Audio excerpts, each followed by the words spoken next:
दूसरा जो है वर्तमान परिस्थिति में सुरक्षित रहने के लिए संघर्ष है। अभी सुरक्षित रहने के लिए संघर्ष दो मैंने बताया कि एक तो जो शक्तिशाली है, सामर्थ्यशाली है, वो टिकेगा, सर्वाइवल ऑफ फिटेस्ट है कि नहीं। थ्योरी ऑफ इवोल्यूशन जो है, थ्योरी ऑफ इवोल्यूशन जो बहुत बड़ा ये सिद्धांत है, थ्योरी ऑफ इवोल्यूशन।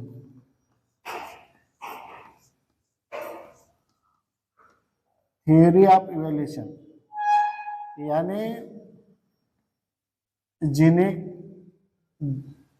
जीवन विकास की जीवन विकास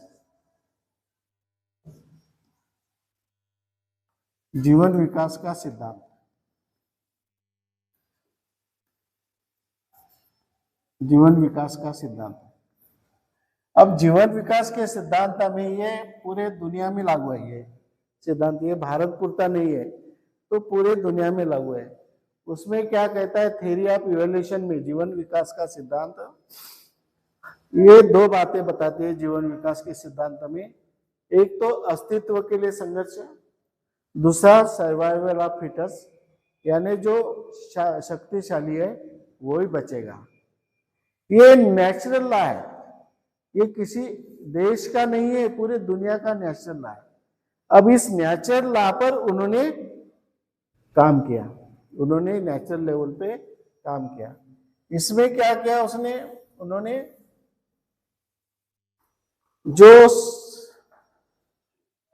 जो सर्वाइवल ऑफ फिटेस्ट है उसमें अपने लोग, अपने कार्यकर्ता, उनको उन्होंने सर्वाइव किया। जैसे अभी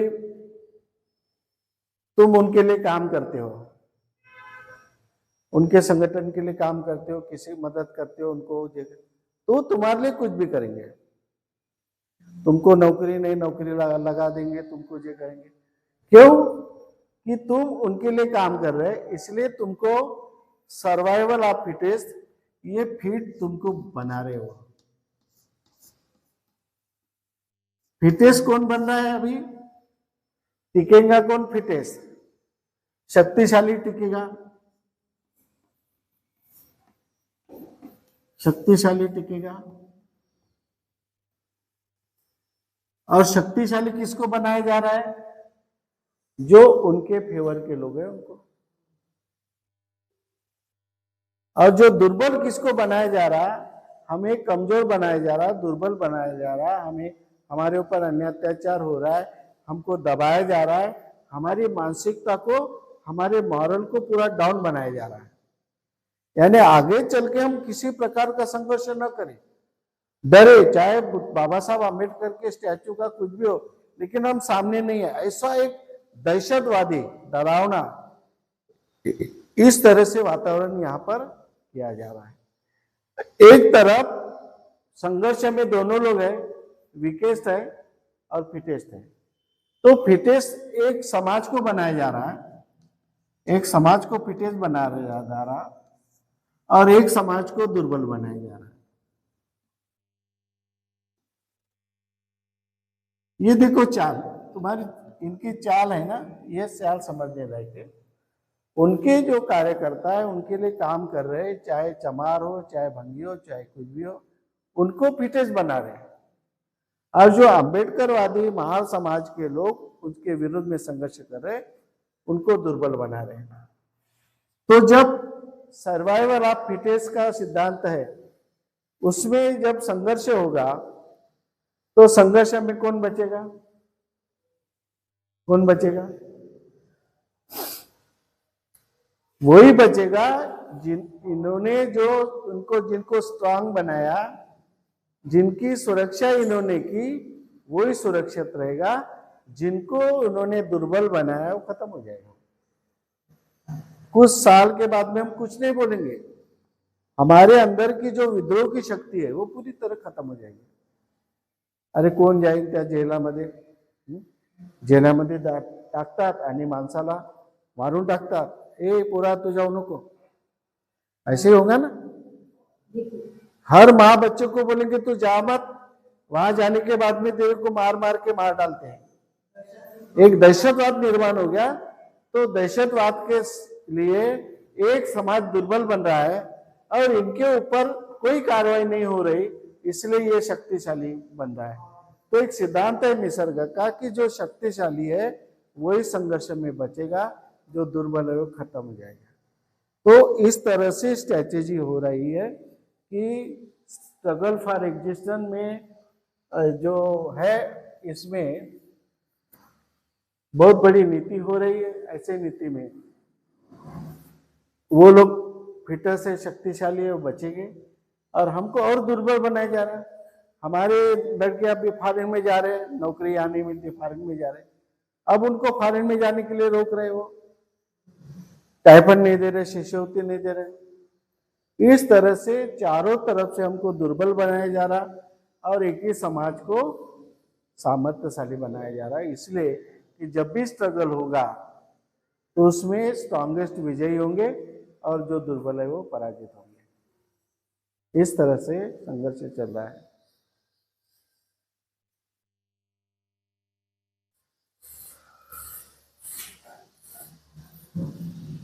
आज के कार्यक्रम में सर्वप्रथम गौतम बुद्ध और डॉक्टर बाबा साहेब आम्बेडकर को नमन करते हुए, भंती जी को भी नमन करते हुए, और आज के क्लास में जो उपस्थित उपासक उपासिका है सबको ये भी।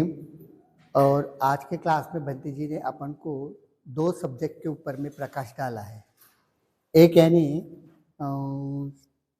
श्रेष्ठ व्यक्ति की सुरक्षा। तो श्रेष्ठ व्यक्ति किसको कहते हैं? तो सर ने बताया है कि जो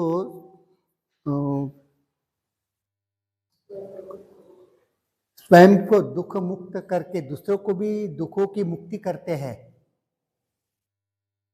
तो उसको हम लोग श्रेष्ठ व्यक्ति कहते हैं। और दूसरा और एक नियम बताया है कि स्वयं के सुखों के साथ साथ दूसरों को भी सुख के लिए जो प्रयास करते हैं। और तीसरा एक पॉइंट बताया गया है कि जो किसी प्रकार के अन्य अत्याचार को जो किसी भी प्रकार का अन्याय अत्याचार सहन नहीं करते हैं, ऐसे लोगों को अपन श्रेष्ठ व्यक्ति कहते हैं। तो उसमें 3 प्रकार का है, यानी श्रेष्ठता में 3 पॉइंट पे ऊपर में सर ने भर दिया है। उसका सबसे ज्यादा इम्पोर्टेंस है वो है यानी स्वयं के मुक्ति के साथ साथ दूसरों की दुखों की मुक्ति, एक पॉइंट। और दूसरा ऐसा है कि स्वयं के सुख के साथ साथ दूसरों के सुख का विचार करना और किसी भी प्रकार का अन्याय अत्याचार सहन नहीं करना। ऐसा जो व्यक्ति करता है उसको सर्वप्रथम सर्वश्रेष्ठ व्यक्ति कहते हैं। और दूसरा बताया है कि सुरक्षा के लिए अपना हर आदमी का एक अपना अपना अस्तित्व होता है। हर एक की उसके नैसर्गिक परिस्थिति के अनुसार और वर्तमान परिस्थिति के अनुसार हर एक की अपनी खुद की एक अलग अलग प्रकार के आइडेंटिटी होता है।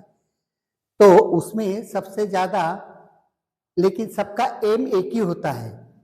भले हर एक आदमी के विचार एक होते हैं, लेकिन कहने की शैली जो होती है या विचार करने की जो शैली, एक ही बात को कहने के लिए हर आदमी अलग अलग प्रकार से उसी बात को कहता है। उसी प्रकार से अस्तित्व के बारे में सर ने बताया है कि मनुष्यों को अपने अस्तित्व के मूल नियमों के अनुसार वर्तमान परिस्थिति में सुरक्षित रहने के लिए संघर्ष करना पड़ता है। हर आदमी को अपने जीवन जीने के लिए संघर्ष करना पड़ता है। तो उसी प्रकार से बेसिक जो है वो संघर्ष करने का, हर कोई, पहले भी लोग संघर्ष करते थे जीवन, लेकिन वर्तमान परिस्थिति के अनुसार उस समय की परिस्थिति अलग थी और आज की परिस्थिति अलग है। तो जीवन जीने का जो संघर्ष है वो अलग तरीके का रहेगा। इसलिए सर कहते हैं कि वर्तमान परिस्थिति के अनुसार संघर्ष करना चाहिए, ऐसा मनुष्य का अस्तित्व होना चाहिए। साधु साधु। महाकारुणिक भगवान गौतम बुद्ध, योग पुरुष डॉक्टर बाबा साहब अम्बेडकर, इन महापुरुषों को अभिवादन करके पूजनीय बनते धम्मसारथी जी जो हमारे गुरु है, जो हमारे हमको शिक्षा प्रदान करते हैं, उनको भी अभिवादन करते हैं। भिक्षु संघ और उपस्थित उपासक उपासिका सबको मेरा क्रांतिकारी जय भीम। आज का सब्जेक्ट था श्रेष्ठ व्यक्ति यानी कौन। तो श्रेष्ठ व्यक्ति की एक व्याख्या होती है कि जो आदमी खुद के लिए भी जीता है, खुद को भी दुख मुक्त करता है और औरों को भी दुख मुक्ति के लिए प्रयास करता है। वो खुद तो इन लालच मोह माया से दूर होता है, यानी वो उसको मोह माया को अपने आप से दूर करता है, तो दूसरों को भी उसी तरह जीने के लिए प्रयास करता है कि वो औरों को भी वैसे ही जिए दुख मुक्ति से। मैं दुख मुक्त हो गया हूँ तो और भी लोग दुख मुक्त हो जाने चाहिए। लालच अपेक्षा जो रहती है वो नहीं होना चाहिए। हाँ, एक व्यक्ति के पास बहुत कुछ होता है लेकिन वो दुखी होता है क्योंकि उसके मन में अपेक्षा रहती है, कुछ तो पाने की जिज्ञासा रहती है, लालच रहता है, इसलिए वो दुख भोगता है। और एक व्यक्ति है बनते ने वो जो एग्जाम्पल दिया गाड़गे महाराज का, जिनके पास कुछ भी नहीं था, एक वो क्या मिट्टी का पतीला था, तो उसमें ही वो खुश था क्योंकि उसके वो मिट्टी के पतीले में ही उसका पूरा संसार जो है, भौतिक जग जो है वो आ चुका, क्योंकि वो लालच नहीं थी उनको, किसी कुछ मिलना चाहिए उसकी अपेक्षा नहीं थी, और कुछ संपत्ति होना चाहिए अपने पास उसकी भी अपेक्षा नहीं थी, इसलिए वो दुख मुक्त थे और इसलिए वो खुशी के साथ जीना जीते थे और औरों को भी उन्होंने उसी टाइप से जीने के लिए प्रेरित किया। तो ये जो श्रेष्ठ व्यक्ति जो होता है वो अपने लिए तो जीता ही है लेकिन औरों के लिए भी जीने का प्रयास करता है, उनको भी उस दुख से बाहर निकालने का पूरा प्रयास करता है, तो उसके लिए वो है श्रेष्ठ व्यक्ति। और ये जो पॉइंट दिए है अस्तित्व के मूल नियम, हाँ, और दूसरा सब्जेक्ट में सुरक्षा की पृष्ठभूमि। तो अस्तित्व के लिए संघर्ष, जन्म से लेकर मरते दम तक तो संघर्ष करना ही है, छोटे बच्चे से लेकर तो बड़ों तक सब संघर्ष ही करते हैं। संघर्ष के सिवा जिंदगी नहीं है, जीवन है तो संघर्ष आया है। तो संघर्ष किस टाइप का होना चाहिए? संघर्ष संपत्ति मिलाने के लिए नहीं होना चाहिए, संघर्ष अच्छी है जीवन जीने के लिए, लालच दूर करने के लिए, अपने साथ साथ औरों को भी सुख सुविधा मिलने को ना, जैसा मैं हूँ वैसे दूसरे भी है, ये सोचकर उनके प्रति भी हमारे कोई कर्तव्य बनता है। उस टाइप से हम खुद संघर्ष कर रहे हैं तो औरों को भी वो थोड़ा सा सिखाओ कि संघर्ष किस तरह करना चाहिए, ना कि संपत्ति के लिए, एक अच्छे मार्ग के लिए, अच्छे शिक्षण के लिए, एक अच्छे जीवन के लिए, सुरक्षा के लिए। तो ये जो बंते जी ने सिखाया हमको, मनुष्य को अपने अस्तित्व के मूल नियमों के अनुसार वर्तमान परिस्थिति में सुरक्षित रहने के लिए संघर्ष करना ही पड़ता है। तो आज के जो सोच है, आज के जमाने से हम सोचेंगे, क्योंकि पहले तो इतना संघर्ष था नहीं, संघर्ष जो बाबा साहब के वक्त किया वही संघर्ष था, लेकिन उसके बाद हमें अच्छी जिंदगी मिली, सब कुछ हमें जो है रेडीमेड ही मिला, कई संघर्ष करने की जरूरत नहीं पड़ी। जो भी हुआ, कम पढ़ाई में भी हमें सुख सुविधा मिली, सर्विस मिली, सब कुछ मिला, बंगला गाड़ी सब कुछ। लेकिन आज की वर्तमान स्थिति ऐसी है कि हमारे पास है लेकिन कुछ भी नहीं है, क्योंकि हम किसी पावरेशन के नीचे दब के रह रहे हैं। तो हमें इससे संघर्ष करके आगे बढ़ना है। तो संघर्ष कैसा होना चाहिए? सबने मिलकर करना चाहिए, अकेले का काम नहीं। सुरक्षित जिंदगी जीना है तो हमें तो संघर्ष वो करना ही पड़ेगा, जैसे बाबा साहब की नीति थी उस टाइप से हमें संघर्ष करना है और एक अच्छा वर्तमान स्थिति पैदा करनी है और अच्छी जिंदगी जीनी है। साधु साधु साधु।